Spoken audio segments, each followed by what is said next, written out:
Now at 6, snow chances roll back into the area. Doug's going to have the latest on what to expect.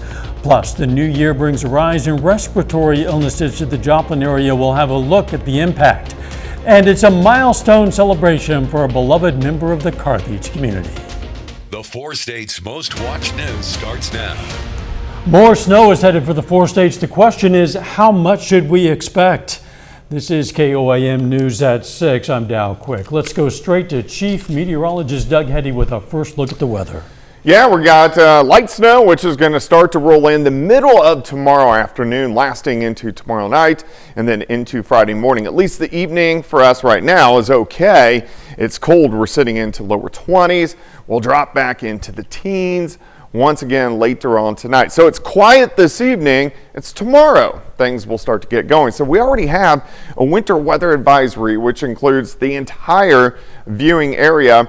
And then we have winter storm warnings once you get in northwestern Arkansas due to a little bit heavier snow.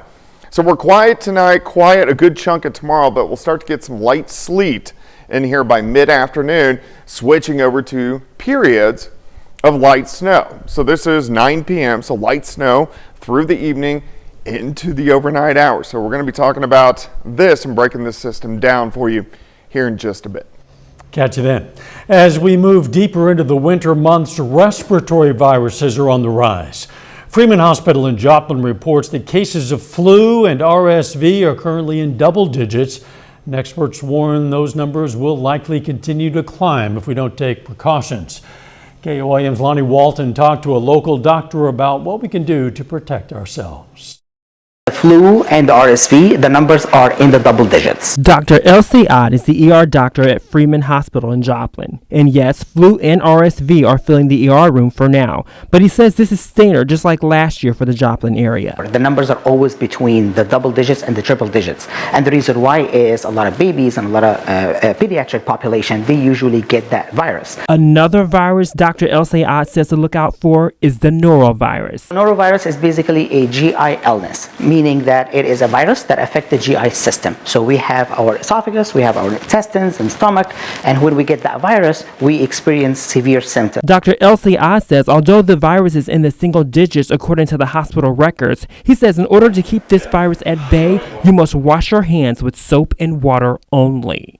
Unfortunately, hand sanitizer are not enough, and the general public is not aware of that, and I would like to raise awareness about washing hands with hot water and soap. While Brett McDonald, a physician from Mercy Clinic Primary Care in Joplin, says although these diseases are contagious, it isn't a 2020 resurgence. I don't think that there's going to be any resurgence of face mask, any kind of lockdowns, anything like we saw in 2020, 2021, anything like that.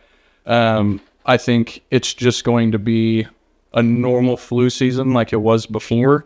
And one more thing Dr. Elsie Ott says is crucial is you need to remember to stay hydrated if you're feeling vomiting or nausea. And of course, for both viruses, they should wash hands with water and soap. Reporting in Joplin, I'm Lonnie Walton, KOAM News. Dr. Elsie Ott also says you should socially distance yourself from others for at least 48 hours to prevent spreading disease. Freeman Health System announces it's making progress on the Freeman Fort Scott Hospital that was proposed back in June. The 10-bed general medical unit and 24-hour emergency department will operate within the city's former hospital site. The planning for renovations and the design phase are now complete. The renderings have been submitted to state officials, and once approved, those renovations will begin. Freeman Health System says they're optimistic the facility will open in the spring.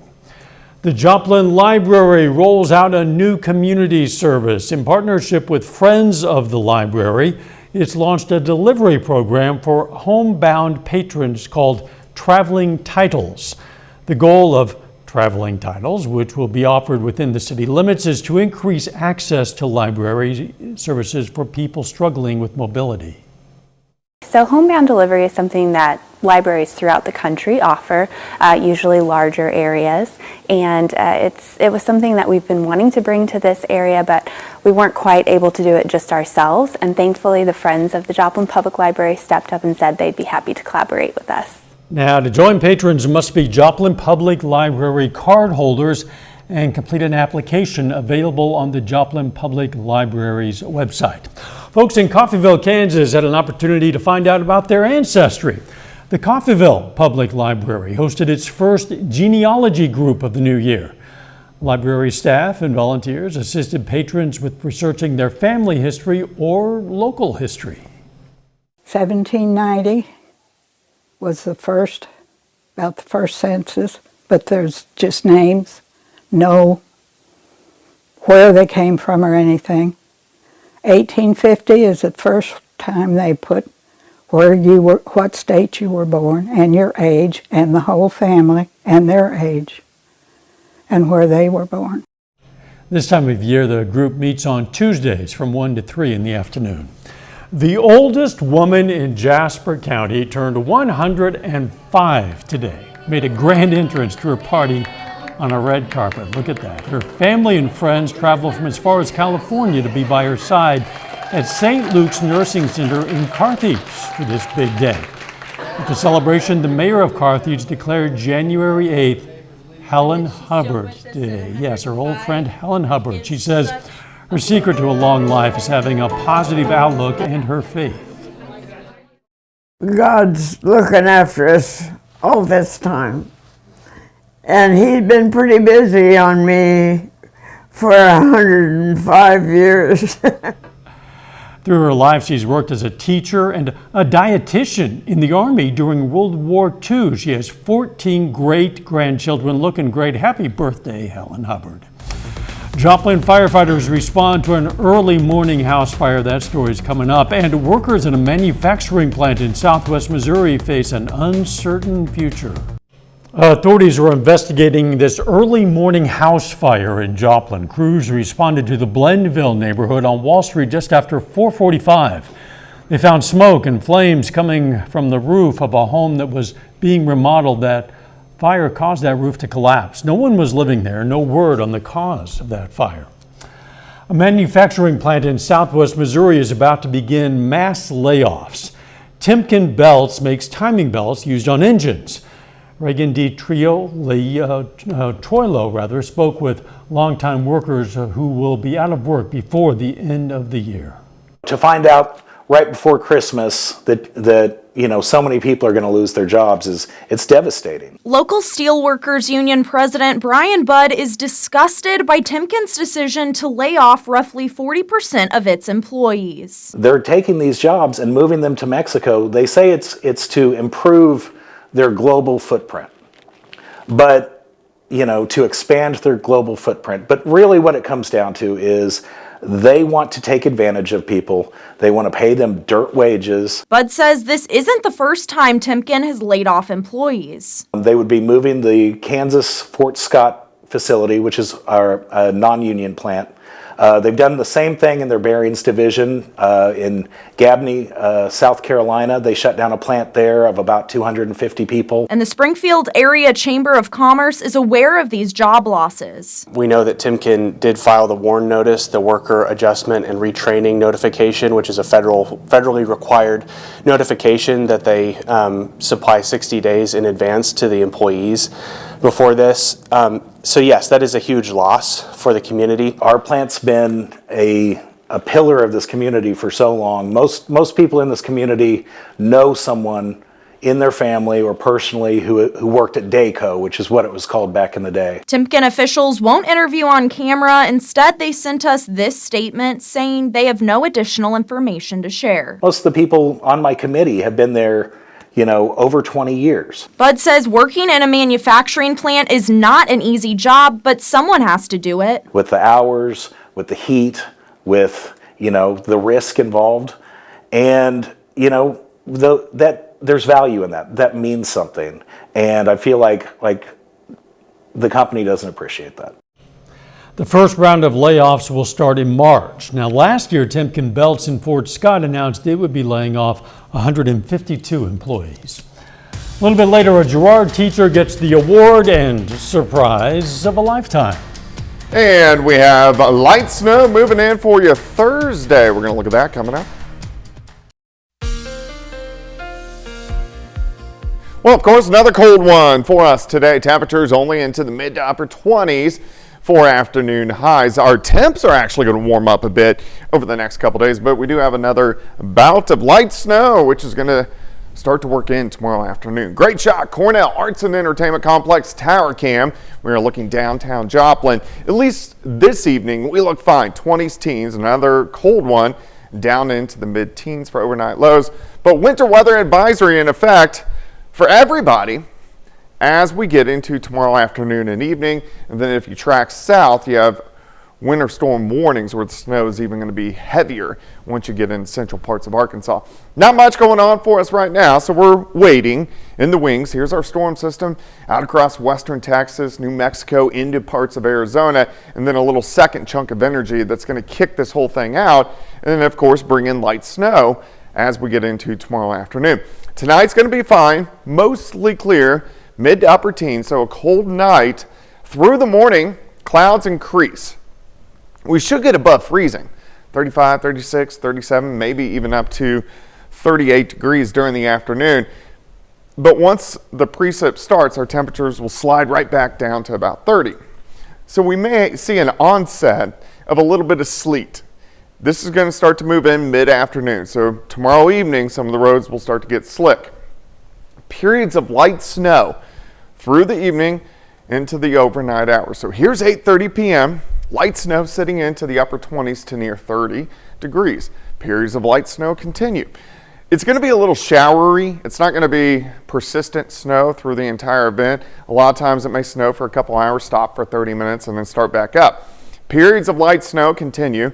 Here's 4 o'clock in the morning on Friday, and then snow will exit as we get into Friday morning. Because majority of the snow is going to fall at night, that's going to help the accumulations a little bit. It's not going to be fighting daylight and, of course, the sun. And then as we get into Friday afternoon, we get up right around freezing. So snowfall potential, northwestern counties, so a switch from this last storm, northwestern counties, so Yates Center, Iola, over toward Eureka, 1 inch or less. Most of us, 1 to 3 inches, but with some banding, there's going to be banding of snow, meaning a few thin bands that are going to be a little bit heavier. There's going to be some isolated 4-inch amounts. And then as you track farther south, Bentonville, Springdale, Fayetteville, 3, 4, 5 inches of snow. So here are the impacts, moderate impact with snow, but at least we don't have to deal with much in the way of ice, cold, or wind. So that is good news. But this storm system we're going to put we are going to have road impacts, possibly some snow days on Friday just because this will accumulate on the roadway. So we're going to watch that. And here's your day planner for you. 21 to start, 33 by noon. I think we'll get 37, 38. And then temperatures will slide back real quickly into the upper 20s. 33 on Friday, down to 15 Saturday morning, upper 30s over the weekend, so still cold. But we do see 40s and 50s as we get down the road. Well, the 40s and 50s feel really I know, it's going to be warm. nice. You bet. Thanks, Doug. Still ahead, Pitt State football announces who their opponent's going to be for the 2025 home opener. And a pair of local athletes from Girard signed to play sports at the college level. Brock Baldridge has those details and more. Signing day periods from across the 4 states start to emerge as a pair of high school athletes from Girard put pen to paper to officially compete at the next level. This afternoon at Girard High School, Natalia O'Neilio signed to continue her athletic career at Fort Hays State, where she will be one of the newest members of the track and field team. Likewise, Siler Sammons is also signing to play at the college level, except Siler is playing baseball at Central Christian College in McPherson, Kansas. Always grew up wanting to play baseball, and it's been a dream of mine to go play at the college level. And I went on a college visit there, and God just kind of laid it on my heart that I should go there, and my family said it was a great school. I had a couple options, and it kind of came down to they had a good program, but they also had the career that I wanted. I'm going to agriculture education, and not a lot of schools, like good running schools, also have a good agriculture program, so that was a big part of it. And then also the coaches there were amazing, and I really got along well with the girls. We clicked well, and it's very team-oriented, and I really like the team atmosphere. Well, you can start to mark your calendars for the Pitt State football season. The Pittsburgh State Athletic Program announced who their opponent will be for the 2025 home opener at Kearney Smith Stadium. This fall, Pitt State football will face Grand Valley State on September 13th for the Gorillas home opener. The Division II powerhouses agreed to a one-year contract to play each other in the 2025 football season. The two teams will meet for the second time in program history. The Gorillas previously played Grand Valley State in the NCAA Division II playoffs back in November of 2023. Well, the Arkansas men's basketball team opened up conference play on the road last Saturday that resulted in a loss to the number 1 team in the nation. The Razorbacks return home to Fayetteville tonight to face a ranked Ole Miss team. Arkansas and Ole Miss squaring off tonight in Bud Walton Arena. This game tipped off at 6 p.m. So this game's currently in progress. At last check, the Hogs lead the Rebels 15-6 with 11 minutes to go in the first half. Elsewhere in the SEC tonight, the Oklahoma Sooners are coming off of their first loss of the season. Number 17 OU hosts number 10 Texas A&M tonight in Norman. The Sooners are looking for their first conference win. Tip-off scheduled for 8 p.m. Over to the Big 12, the Kansas Jayhawks return to Allen Fieldhouse. Number 11 Kansas faces Arizona State. That game will also tip off tonight at 8 p.m. That's your look for sports. We're back after this. Here's a look at what's coming up on KOAM News at 9 on Fox 14 tonight. We're going to have the latest on the next round of winter weather rolling across much of the nation this week. Plus, we're going to look at one school district's efforts to reduce cyberbullying. And we have so much more on that milestone birthday of Jasper County's oldest resident. Those stories and a lot more is coming up tonight. KOAM News at 9 on Fox 14. Educator Award goes to Meredith Reed. Wow, that surprise look comes from Girard, Kansas native and choral teacher Meredith Reed. Perhaps you heard that. Reed was awarded the Milken Educator Award today at an all-school assembly at Girard High School in front of that crowd of cheering students and colleagues. What a surprise look. The Oscar of Teaching is awarded to exceptional educators for their dedication to excellence in education and leadership. For Reed, well, the real reward comes from working with her students. My why is when I see those kids come into my room. And whenever I see their progress and see their pride in the concerts that they do and the contests that they achieve 1 ratings at, that becomes my why. Reed's award marks the first ever Milken in Girard United School District 248 history. Our congratulations to her, and by the enthusiasm of her colleagues and students, you can tell it was well deserved. It's going to get cold and we're going to get snow. It is. We're going to drop back mid-teens for us tonight. 38 tomorrow, but dropping rapidly. Snow showers developing by the middle of the afternoon, then periods of light snow tomorrow night into Friday morning. Final sports note. Yeah, how about Pitt State football? They're going to have probably one of the toughest non-conference schedules in the country. They're already set to face Ferris State, who won the national championship just a couple of weeks ago, and now they get to face Grand Valley State for the home opener. Well, you know, they like to start it tough, put themselves to the test early on. Oh, yeah. Thanks for joining us. We'll see you right back here at 10.